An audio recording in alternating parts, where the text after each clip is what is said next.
Traditional Vietnamese desserts are known for being incredibly finicky, but today, we're doing the unthinkable. We're putting them into an air fryer. If you've been following Vietnamese home cooking, you'll know that desserts like Bánh, Flan, and Bánh Nuong are notorious for humbling even experienced home cooks. Growing up, I didn't really learn how to bake because I don't remember ever turning on the oven. In a Vietnamese household in the 90s, turning on the oven felt almost illegal. My mom treated it like it was going to single-handedly bankrupt us on the hydro bill. So the idea that I can make all of these desserts in an air fryer that heats up quickly and doesn't turn my kitchen into a sauna, that actually feels pretty on brand for how I grew up. So with that, let's start with Bánh Nuong, the infamous Pandan Honeycomb cake. But before we start, I have to tell you, the failure rate for this cake is high. If the temperature is not right, this cake is going to collapse into a dense rubber brick, which has happened to me way more times than I can count. In Vietnamese, this is called rễ tre or bamboo roots, and it's the ultimate flex of a successful Bánh Nuong. So at the risk of feeding my garbage can yet another dessert, let's see if this air fryer can conquer my baking nightmare. When I say that the margin for error is small, I mean it. I've tested so many recipes in order to get this one just right for you guys. So there are actually a couple things that I want to bring to your attention as well. The first is the pan that you use. These are the pans that I've been experimenting with over the last couple of weeks. And the only one that's been giving me consistently good results is the aluminum pan. So I'm going to try to link this specific pan below. The second very important component of this recipe is the baking powder. For the first week of my experimentation, I was using this large container of baking powder. But when I was using this, my Bánh Nuong kept collapsing. So then I started using this single-acting French baking powder that I see used a lot in Vietnamese cuisine. I thought this was going to be the answer, but it still didn't work. Then finally, I started using these individually packaged baking powder. And this was the key to my success. When you're using baking powder, you always need to ensure that it's still active. So I think it's always safer to use these individually packaged baking powder because they stay more fresh. Before we start mixing our ingredients, let's preheat the air fryer to 300 degrees. We want to put the aluminum pan inside so it has a chance to heat up as well. If the air fryer fan is blowing your pan around too much, you can put something ceramic inside to hold it down. For this recipe, I need 5 medium-sized eggs with 1 egg having about 2/3 of the whites removed. That keeps the egg ratio just right so the cake stays soft while still developing that beautiful honeycomb texture that we're looking for. Let's combine 190 grams of tapioca starch, 10 grams of all-purpose flour, 150 grams of sugar, a 1/4 teaspoon of salt, 200 milliliters of coconut milk, 1 teaspoon of vanilla, our eggs, and 3/4 teaspoon of pandan extract. Mix it really well with a rice paddle or a spatula. Don't use a whisk here. A whisk incorporates too much air, which can create uneven holes and an inconsistent honeycomb structure. Gently stir in one direction only. This encourages those long vertical tunnels that we're after. Don't worry about getting all the clumps out because you're going to be putting this through a strainer. Keep stirring it through until the batter is smooth. It's going to take you some time. And at this point, you're going to want to add the baking powder and we need to work really quickly here, okay? Continue mixing in the same direction and strain it again. The baking powder becomes active as soon as it hits wet ingredients, so you need to work as quickly as you can. Finally, stir in the melted butter and mix evenly. Bring out the preheated pan and oil the bottom with some neutral oil. Pour the batter through a colander into the hot pan. Now, some people have asked me if this step is really necessary, and the truth is, I don't know. I've read some recipes that say it's fine without, but this is what's often done in the traditional methods, so I don't want to take my chances with the Bánh gods, okay? I'm just gonna do it. Cover the pan tightly with foil and bake at 300 degrees for 30 minutes. And whatever you do, please do not open the basket early. After that, remove the foil, put the cake back into the air fryer and increase the temperature to 335 degrees for another 3 minutes. Once finished, leave the cake inside the air fryer for another 10 minutes with the heat off. Then take the cake out, and just by seeing these holes at the surface, I know that the honeycomb texture has formed in our cake. Immediately invert the pan upside down onto a wire rack. Cooling it upside down helps preserve those delicate tunnels, and it's going to prevent the cake from collapsing under its own weight. So just let it cool for about an hour before you go digging in. This is probably the hardest part. Okay, so our cake has been cooling upside down for about an hour. To remove it from the pan, you're gonna have to run a sharp knife around the edges, just like this. And don't be surprised if it doesn't fall out right away, because the bottom is still very sticky. All right, wow. Take a look at this. When I look at the bottom and I see all of these holes or red jam, I know that the honeycomb texture has formed. And if you look at the top, there's holes at the top too, which means that it's gone all the way from the bottom to the top, creating those vertical tunnels that we're talking about. I can't wait to cut into this. I'm a little bit nervous every time, but I know this one's gonna be a good one. Use a serrated knife to slice your honeycomb cake right down the center so we can finally see if all our hard work paid off. This is the moment of truth, guys. Oh my goodness, just look at that.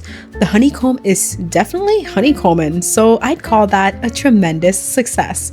Guys, I'm genuinely obsessed with this recipe because I've never been able to get such consistently beautiful results with Banh before, I swear. And to prove this wasn't just beginner's luck, take a look at all the other flavors I made in my air fryer later that week. Here's an ube version, and here's a beautiful palm sugar one that my 7-year-old son made. Honestly, this is the easiest Banh recipe I've ever made, and it turned out to be the best one too. I honestly cannot wait for you guys to try this. Wow, look at these vertical tunnels. That's legit. The texture is so bouncy and chewy. It's perfect. Now, I want to try to make my childhood favorite, Bánh Flan. First up is our caramel. To a cold pan, add 1 cup of sugar along with just enough water to cover it. Let it hang out over low heat until it starts developing some color. The ultimate rule here, do not stir it. Just leave it alone and let it melt. The moment it reaches that beautiful dark amber color, take it off the heat immediately. Divide the caramel among your ramekins and give them a swirl to coat the bottoms completely. Leave it aside and let it cool while we move on to the next step. Okay, so let's make the custard. In a mixing bowl, add 3 whole eggs, about 60 milliliters of condensed milk, 40 grams of sugar, 1 teaspoon of vanilla extract, and 200 milliliters of whole milk. Now here's the secret to a silky smooth flan. Mix it with a fork. Do not whisk. If you use a whisk and you whisk too aggressively, it's gonna create all these foams and bubbles. And during the baking process, it's gonna leave the custard feeling spongy instead of silky. Pour everything through a fine mesh strainer. Try your best to get all the egg whites, but if there are bits that are too stubborn, just let it go. We're better off without. Distribute the custard evenly among your ramekins and cover them tightly with foil. Remove the crisper tray from your air fryer basket and place your ramekins inside. Now, I'm actually going to add a little bit of boiling water to the basket to create a mini water bath. Because air fryers use dry circulating heat, the sides of the ramekins can sometimes become too hot, which will result in a spongy custard.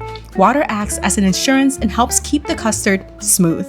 Bake them at 425 degrees Fahrenheit for 35 minutes. Once they come out, let them cool for about 30 minutes before refrigerating for at least 2 hours. To serve them, carefully run a knife around the edges until you loosen them, and then invert onto a plate and watch all that beautiful caramel sauce come oozing out. You can eat it as is for a nice decadent snack, or top with some fruit to freshen it up a bit. Now, if you want it the legit Vietnamese way, top it with some crushed ice and then drizzle over some nice black, fragrant Vietnamese coffee. I love this flan.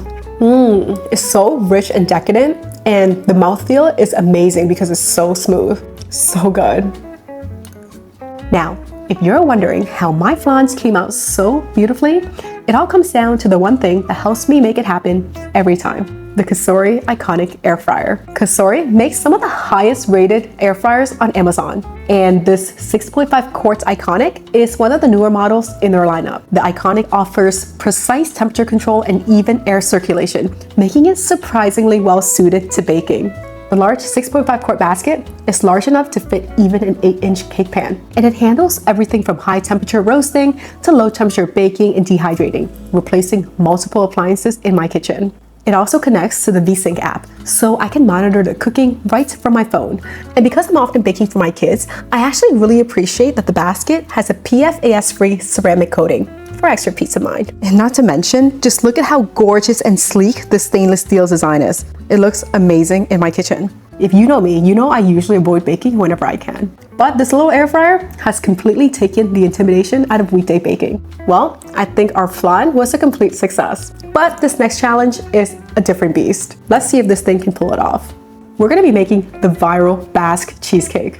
It's a cheesecake from Spain that has a signature burnt top, but a very custardy inner filling. And honestly, it might be one of the most air fryer friendly desserts that you can make. Into the blender goes 400 grams of cream cheese, 100 grams of sugar, 40 grams of palm sugar for a little Vietnamese fusion, 3 eggs, 240 grams of heavy cream, flour to give it some shape, vanilla extract, and a pinch of salt.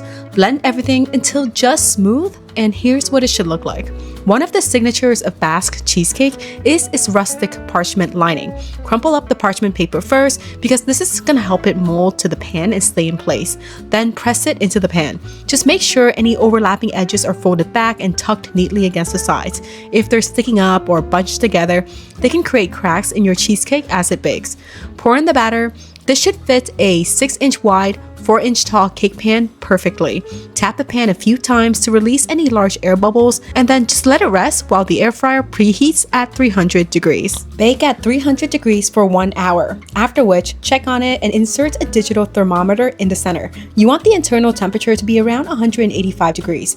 Pop it in for another 10 minutes or so if it's not quite there yet. When it's done, the top should have this beautiful mahogany color, and when the center still has a slight wobble, remove it and allow it to cool completely.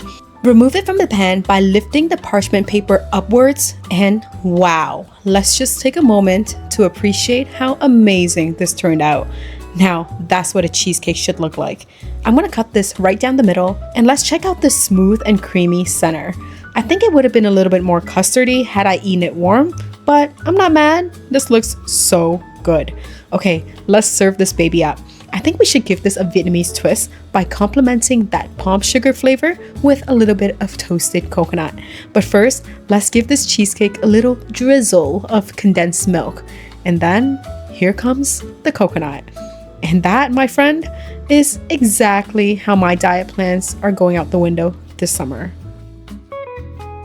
I can't believe we just threw everything into a blender, poured it into a baking pan, and we got a cheesecake. It's probably the easiest recipe ever. So as it rests, the cheesecake is gonna continue to set. You can enjoy it slightly warm to get that ultra creamy center. Or if you put it in the fridge for a couple hours, it's gonna have that more classic cheesecake texture. At first, I actually wasn't convinced that an air fryer could replicate these textures, but the precision of this air fryer completely blew me away. I'm getting consistent results every single time. All of the exact measurements and recipes are gonna be available on my blog, which I'm gonna link below. And guys, don't forget to check out the Kasori Iconic in the description box below. And let me know in the comments which dessert we should challenge the air fryer with next. See you guys next time.